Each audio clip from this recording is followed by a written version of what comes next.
Clip number 31۔ اس clip میں آپ قرآن پاک کی سورہ بقرہ کی آیت نمبر 91 سے لے کر 93 کی تلاوت، ترجمہ اور تفسیر قرآن تعلیم القرآن سے یہودیوں کا تورات پر ایمان کا دعویٰ بھی جھوٹا ہے، بنی اسرائیل کی بچھڑا پرستی کا ذکر کر کے یہودیوں کے خلاف حجت قائم کرنا سنیں گے۔ آیت نمبر 91۔ وَإِذَا قِيلَ لَهُمْ آمِنُوا بِمَا أَنزَلَ اللَّهُ قَالُوا نُؤْمِنُ بِمَا أُنزِلَ عَلَيْنَا وَيَكْفُرُونَ بِمَا وَرَاءَهُ وَهُوَ الْحَقُّ مُصَدِّقًا لِمَا مَعَهُمْ قُلْ فَلِمَ تَقْتُلُونَ أَنبِيَاءَ اللہ من قبل ان کنتم مؤمنین۔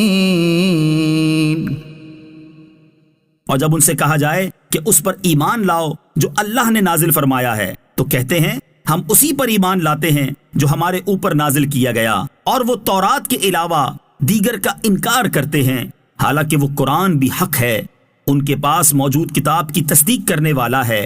اے محبوب تم فرما دو، اے یہودیوں اگر تم ایمان والے تھے تو پھر پہلے تم اللہ کے نبیوں کو کیوں شہید کرتے تھے؟ اس آیت میں یہودیوں کا ایک اور قبیح فعل بیان کیا جا رہا ہے کہ جب ان سے کہا جائے کہ اللہ تعالیٰ کی نازل کی ہوئی تمام کتابوں پر ایمان لاؤ تو وہ کہتے ہیں ہم صرف اپنی کتاب تورات پر ایمان لائیں گے۔ اس سے ان کا مقصد دیگر آسمانی کتابوں اور قرآن مجید کا انکار کرنا تھا۔ اس پر فرمایا گیا کہ قرآن بھی حق ہے اور یہ قرآن تورات کی تصدیق کرنے والا ہے۔ نیز جب تورات میں حضرت محمد صلی اللہ علیہ وسلم کی نبوت کے بارے میں خبریں موجود ہیں اور تم تورات پر ایمان لانے کے دعوے دار ہو تو پھر محمد مصطفیٰ صلی اللہ تعالیٰ علیہ وآلہ وسلم کی نبوت اور ان پر نازل کی گئی کتاب قرآن مجید کا انکار کیوں کرتے ہو؟ مزید فرمایا کہ ان یہودیوں سے کہو کہ اگر تم تورات پر ایمان رکھنے کے اتنے ہی بڑے دعوے دار ہو تو یہ بتاؤ کہ تم انبیاء کرام علیہ السلام کو کیوں شہید کرتے تھے؟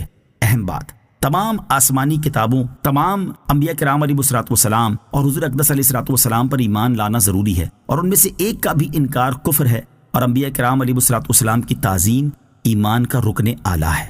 آیت نمبر 92۔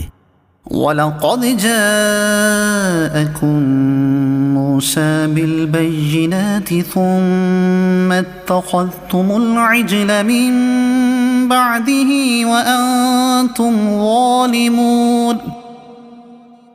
اور بے شک تمہارے پاس موسیٰ روشن نشانیاں لے کر تشریف لائے، پھر تم نے اس کے بعد بچڑے کو معبود بنا لیا اور تم ظالم تھے۔ حضرت موسیٰ علیہ السلام بنی اسرائیل کے پاس روشن معجزات لے کر تشریف لائے، اور جب آپ علیہ السلام کوہ طور پر تشریف لے گئے تو ان کے بعد بنی اسرائیل نے سامری کے بہکانے سے گائے کو معبود بنا لیا اور گائے کی پوجا کر کے انہوں نے کفر کیا۔ جب حضرت موسیٰ علیہ السلام کی روشن نشانیاں دیکھ کر بنی اسرائیل بچڑے کی پوجا میں مبتلا ہو گئے تو ان یہودیوں کا سید المرسلین صلی اللہ تعالی علیہ وسلم کے ساتھ کفر کرنا ان کے لیے کون سی بڑی بات ہے؟ اہم بات، گائے کی عبادت قدیم عرصے سے چلتی آ رہی ہے، مسلمانوں کو گائے ذبح کرنے کا حکم ہے، اس کی تعظیم کی اجازت نہیں۔ آیت نمبر 93۔ وَإِذْ أَخَذْنَا مِيثَاقَكُمْ وَرَفَعْنَا فَوْقَكُمُ الطُّورَ خُذُوا مَا آتَيْنَاكُمْ بِقُوَّةٍ وَاسْمَعُوا قَالُوا سَمِعْنَا وَعَصَيْنَا وَأُشْرِبُوا فِي قُلُوبِهِمُ الْعِجْلَ بِكُفْرِهِمْ قُلْ بِئْسَ مَا يَأْمُرُكُمْ بِهِ إِيمَانُكُمْ إِن كُنتُم مُؤْمِنِينَ۔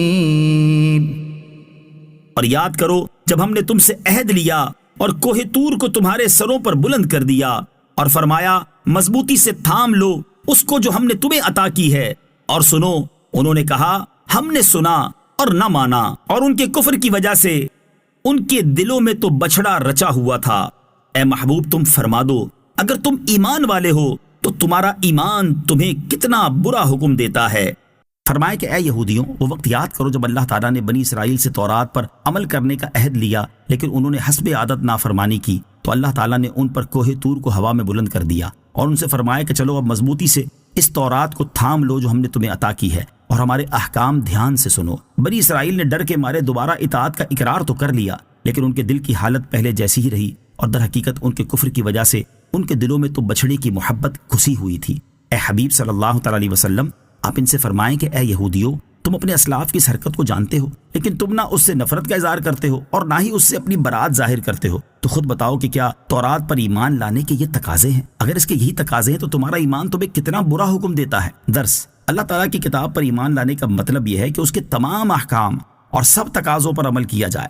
ہم بھی غور کریں کہ جیسے ہمارے اعمال ہیں، کیا ہمارا ایمان ہمیں ایسے اعمال کا حکم دیتا ہے یا ہمارے ایمان کے تقاضے